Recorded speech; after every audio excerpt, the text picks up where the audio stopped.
बच्चों, आज मैं उपस्थित हूँ आपके समक्ष एक कविता लेकर, जिस कविता में आपको बाघ के बारे में बताया है कि जब कहीं किसी गांव में, किसी शहर में या किसी जंगल के रास्ते में जहाँ पर आसपास बस्तियाँ बसी होती हैं, वहाँ पर यदि बाघ आ जाए तो वहाँ के लोगों में कैसी दहशत होती है, कैसा डर होता है। तो आज यह कविता उसी डर को चरितार्थ करती है। तो चलिए पढ़ते हैं। पाठ 14। बाघ आया उस रात, वो इधर से निकला उधर चला गया, वो आंखें फैलाकर बतला रहा था। हाँ बाबा, बाघ आया उस रात, आप रात को बाहर ना निकलो, जाने कब बाघ फिर से आ जाए। हाँ वो ही जो उस झरने के पास रहता है, वहाँ अपन दिन के वक्त गए ना थे एक रोज। बाघ उधर ही तो रहता है बाबा, उसके 2 बच्चे हैं। बाघिन सारा दिन पहरा देती है। बाघ या तो सोता है या बच्चों से खेलता है। दूसरा बालक बोला, बाघ कहीं काम नहीं करता, ना किसी दफ्तर में ना कॉलेज में। छोटू बोला, स्कूल में भी नहीं। 5 साला बेटू ने हमें फिर से आगाह किया, अब रात को बाहर होकर बाथरूम ना जाना। तो देखिए, इस कविता में 2 बच्चे हैं, वह अपने बाबा को बता रहे हैं। बेटा देखिए, बाबा वैसे दादा को कहा जाता है, कुछ गांव में बाबा पिताजी को भी कहते हैं। तो बाबा को उनकी भाषा, उनकी जो बोली है, जो उनकी शहर की क्षेत्र की बोली है, क्षेत्रीय बोली के हिसाब से कहीं कहीं बाबा को दादा कहा जाता है, तो कहीं कहीं बाबा को कोई लोग पापा भी कहते हैं। तो देखिए, वो इधर से निकला उधर चला गया। कौन? बाघ। किसके बारे में बात हो रही है? बाघ के बारे में। वो आंखें फैलाकर बता रहा था बाघ के बारे में। कौन? एक बच्चा बोल रहा था, हाँ बाबा, बाघ आया था उस रात, आप रात को बाहर ना निकलो। बोलता है अपने पिताजी को कि पापा आप बाहर ना निकलिए, बाघ आया था उस रात, जाने कब बाघ फिर से आ जाए, और अब न जाने बाघ फिर से आ जाए।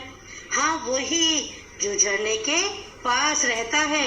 अक्सर देखिए बेटा, जो भी जंगली जानवर होते हैं पानी के आसपास वाली जगह में रहना पसंद करते हैं, क्योंकि उन्हें प्यास अक्सर लगती है। अपना शिकार करने के बाद वो पानी पीते हैं, तो पानी के आसपास उनकी हमेशा नजर रहती है कि अगर पानी के पास कोई शिकार, क्योंकि अक्सर शिकार जिनका वो शिकार करते हैं, भेड़, बकरी, गाय, भैंस, जिनको भी बाघ खाता है, वो लोग भी पानी पीने नदी के पास अक्सर आते हैं, जहाँ पर झरना हो, नदी हो, तालाब हो।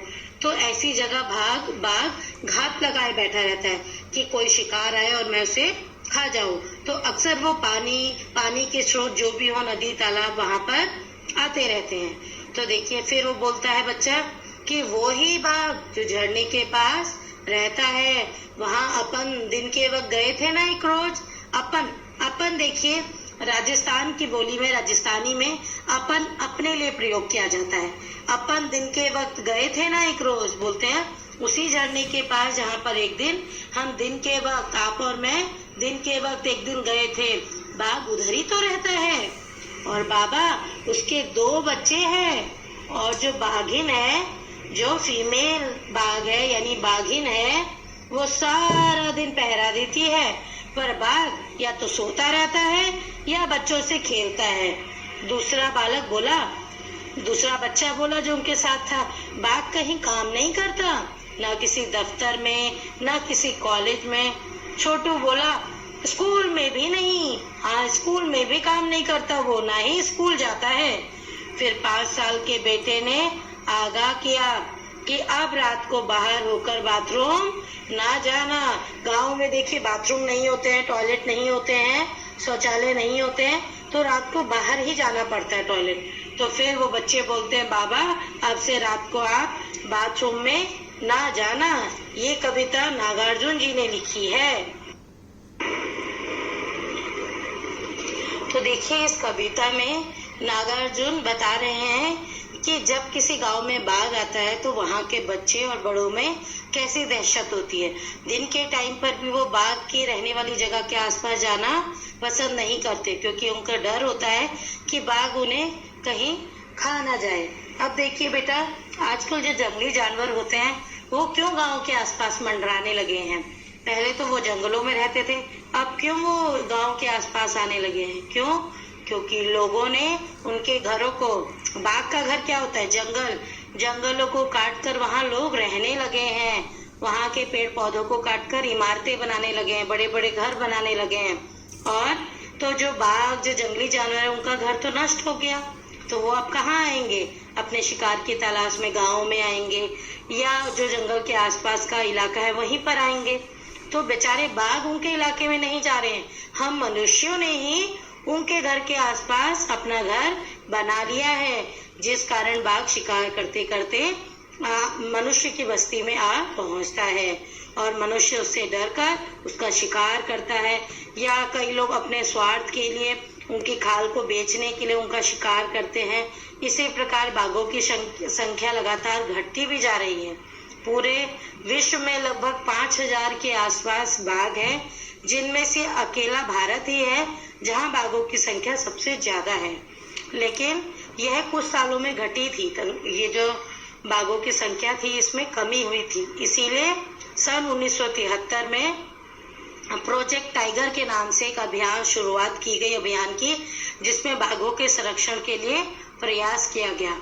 और अभी 2291 के करीब बाघों की संख्या में इजाफा हुआ है और अब धीरे धीरे बाघों की संख्या बढ़ रही है। पर अभी भी इसके परिणाम उतने संतोषजनक नहीं है जितने कि होने चाहिए थे।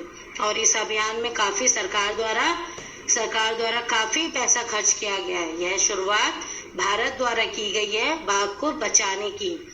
आप सब भी इसमें सहयोग करें। आप सब कोई भी बाघ का शिकार न करे, बाघ से डरकर उसे मारे ना। हाँ, किंतु हम ये कोशिश जरूर कर सकते हैं कि उनके जंगलों से दूर रहें, जंगलों को काटकर अपना घर ना बनाए वहां पर, ताकि जंगली जानवर भी खुले आसमान में बिना डर के किसी घूम सके। तो ये थी कविता। चलिए अब करते हैं इसके अभ्यास कार्य की बात बात में। वो इधर से निकला उधर चला गया। क, यह बात कौन किसे बता रहा होगा? मैंने आपको कविता समझाई अभी, तो बताइएगा कौन किसे बता रहा है। फिर है ख, तुम्हें यह उत्तर कविता की किन पंक्तियों से पता चला? उन पंक्तियों को लिखिएगा। अब है खबर तेंदुए की। क, कक्षा 2 की रिमझिम में कक्षा 2 है, आपकी पुस्तक है रिमझिम, उसमें अखबार में छपा एक समाचार दिया गया है। साथ में उस समाचार के आधार पर लिखी एक कहानी भी दी गई है। उसे एक बार फिर से पढ़ो। तो आप कक्षा 2 की देखिएगा किताब और इसे पढ़िएगा। अब बाघ आया उस रात, कविता के आधार पर एक समाचार लिखो।